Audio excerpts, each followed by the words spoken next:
outside my window. Hello, and welcome to The Bard's Truth with your host, the Green Bard. This is Lemongate, logic, lunacy, and levity. So this has to be one of the most despised tinfoil theories in the A Song of Ice and Fire fandom. Why? Because many of the people who have touted it in the past, and still do so, use it as justification for one of the non-R plus L equals J alternative theories about Jon Snow's parentage. For those of you living under a rock, that equation, R plus L equals J, means that Jon Snow is nearly universally accepted now as the son of R and L, Rhaegar Targaryen and Lyanna Stark. This is confirmed in the HBO TV series Game of Thrones, and further confirmed by George R.R. Martin himself on his blog when he said that Dave and Dan got it right when they answered who they thought Jon Snow's mother was in their initial interview with George R.R. Martin before obtaining the visual adaptation rights to A Song of Ice and Fire. As far as I'm concerned, the case is closed on this theory. Jon Snow is the son of Rhaegar and Lyanna. And he was adopted in secret by Ned Stark at the Tower of Joy upon Lyanna's death, in partial fulfillment of promises made by Ned to Lyanna as her dying wish. For those fans of mine who still think differently, please keep watching. This video should still have some interesting ideas for you to consider. So why am I still talking about Lemongate then? If I think N plus A equals J is wrong, or B plus A equals J / R plus L equals D, a pair of theories once popularized by Preston Jacobs, are wrong, then Lemongate is clearly bunk along with them. Dany never grew up in Dorne. Ashara Dane is just a footnote in history, left to confuse Catelyn. She really did die at Starfall. Greenbard, you need to move on. Perhaps, but I prefer to look at all the evidence and see what there is to see before potentially throwing the baby out with the bathwater. From a meta perspective, I think Lemongate is still worth considering because of the multiple connections it helps us make sense of between the Tower of Joy, Starfall, Sunspear, Tyrosh, Braavos, Varys, Illyrio, and the Golden Company. And then there is the intrigue it promises if you like the idea that any or all of the Tower of Joy Kingsguard survived, as I do, as well as the aforementioned Ashara Dane.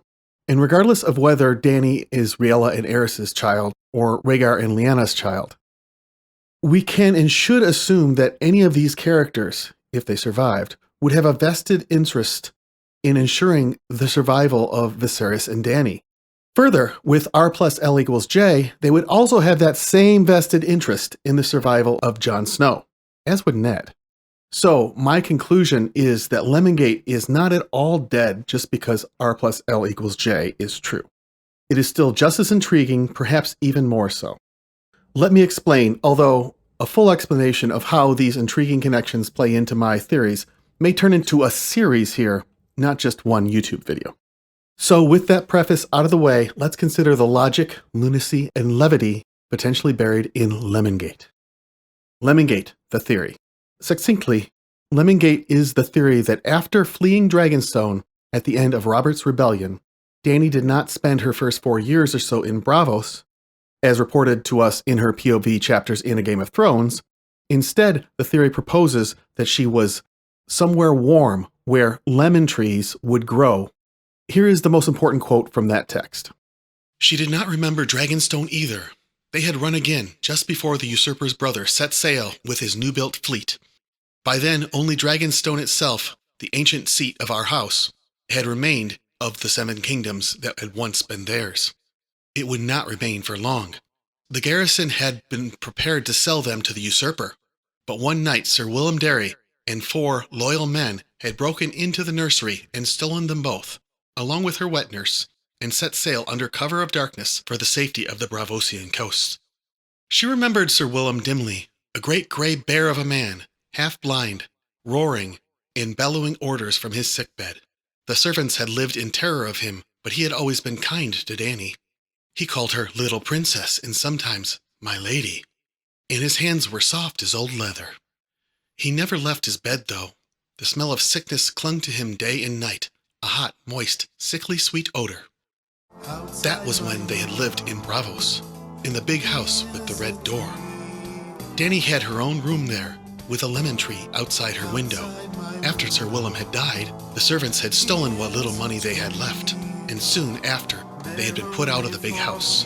Dany had cried when the red door was closed behind them forever. So it was, as 13-year-old Dany remembers it in A Game of Thrones. However, she may indeed have been an unreliable narrator for several reasons, two in particular. First, she was an infant during the flight, and no more than a toddler of 4 years at the end of her time at the house with the red door. She remembers the details of that setting, but the idea that it was in Braavos could easily have been filled into her memory by others at a later time, herself being none the wiser. Second, Viserys, of questionable trustworthiness and sanity, likely is the one who told her many of the details she doesn't remember firsthand. Further, a few months before A Game of Thrones was published, a preview novella called Blood of the Dragon was published in Asimov's science fiction, which featured a slightly earlier draft of most of Dany's chapters in A Game of Thrones. In this version, the house with the red door was located in Tyrosh. That was when they had lived in Tyrosh, in the big house with the red door. They had wandered far since then, from Tyrosh to Myr, from Myr to Braavos. So a key distinction there. This begs the questions, was the house with the red door actually in Tyrosh or in Braavos? Was it being moved to Braavos, a fake-out by George R. R. Martin, to be used as a mechanism later to deliver a surprise in our story, an idea favored by Lemongaters? Or did he move it there because he always intended it to be in Braavos and the earlier publication was either an error or an artifact of his later world building?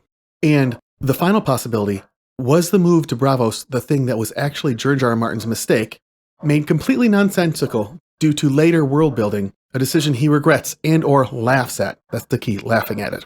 That's the levity I'm talking about. I find that there are only 3 logical possible interpretations.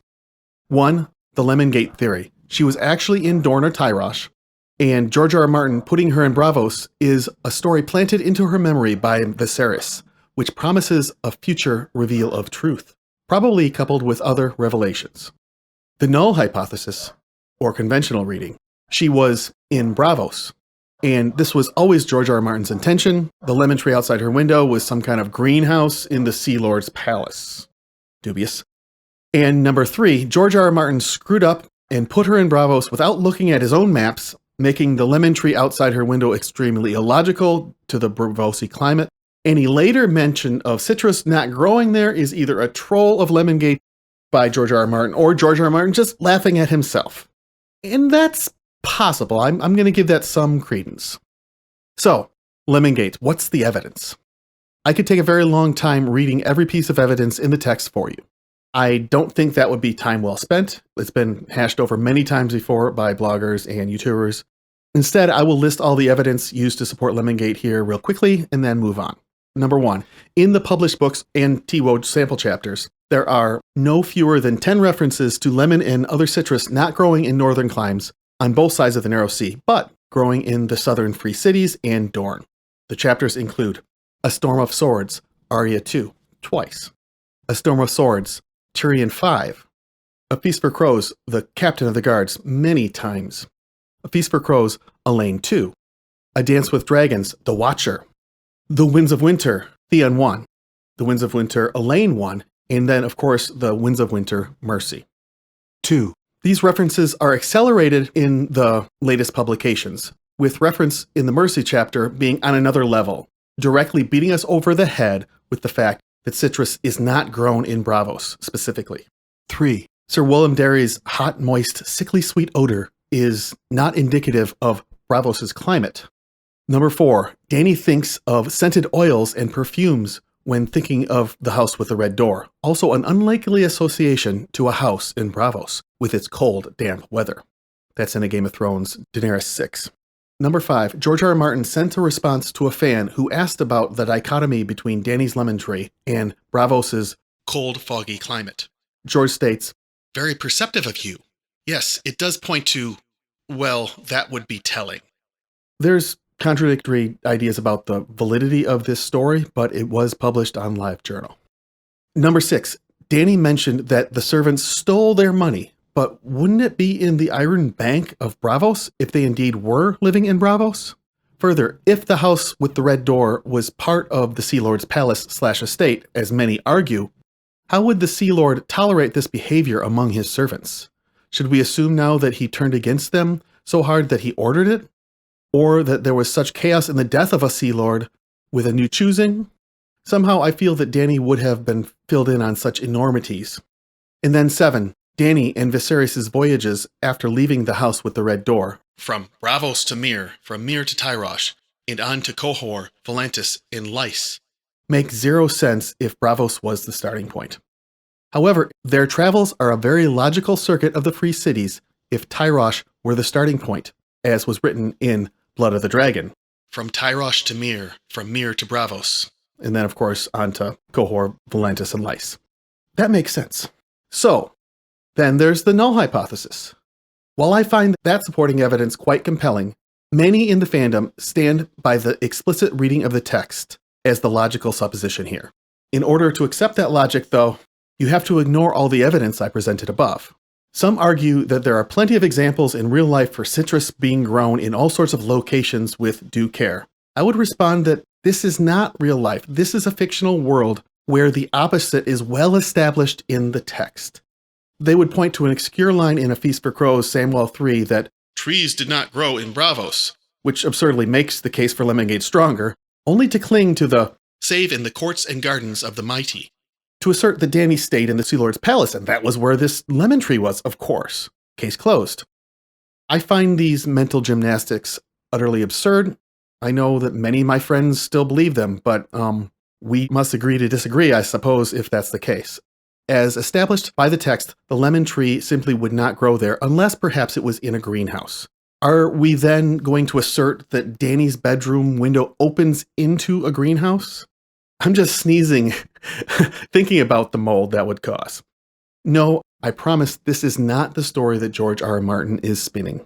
So finally, the third option. George R. R. Martin screwed up and he's trolling us or just laughing at himself.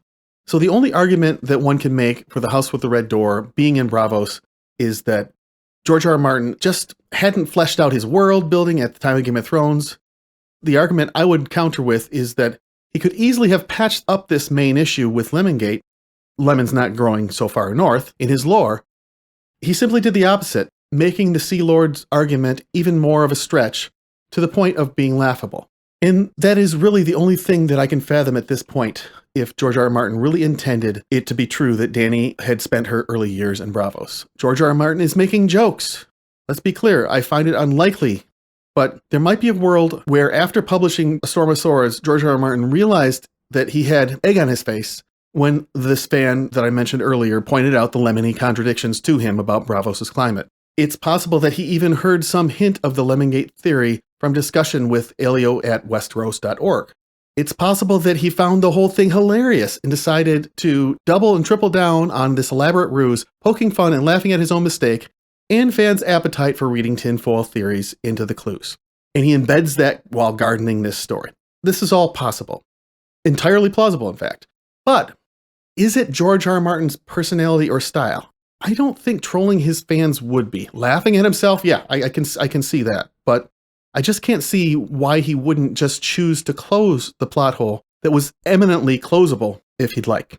And no, he did not close it with that throwaway line in Samuel 3, A Feast for Crows. That didn't happen. So in conclusion, I think I've done a pretty thorough review of why I think Lemongate is a very solid theory. Will George R. R. Martin follow through on this setup? Well, that's another story. I just hope we get another book. I hope he finishes a series, and if it means he doesn't close these plot holes or finish these threads, so be it, garden them out. But I do also hope that if he doesn't finish the books, he has some really good notes on this and someone else can take the helm and finish the series if it comes to that. Never Brandon Sanderson, though. I cannot abide the idea that the man who left Aes Sedai in bondage to the Seanchan ever touches this series. But I digress. The other problem with acceptance of Lemongate as a mainstream theory is the question of why, especially thematically. There is no easy answer to this, but I think George R. R. Martin is keeping several of his mysteries close to the vest, making the reasons and themes of why Lemongate a bit hard to see. In the introduction to this video, I hinted that there may be interconnectedness between the promised reveal of Lemongate in the story and other mysteries such as the reveal of the parentage of Jon Snow, or the fate of the Kingsguard from the Tower of Joy, and of Ashara Dane. I do think that there is something to these ideas. I will be following up this video with more investigations of those mysteries. Hopefully I can do a decent job of explaining why Lemongate, the Tower of Joy, the death of Ned Stark, the Aegon subplot, the Dornish subplots, and other subplots are interconnected at the core of A Song of Ice and Fire. Stay tuned, and peace.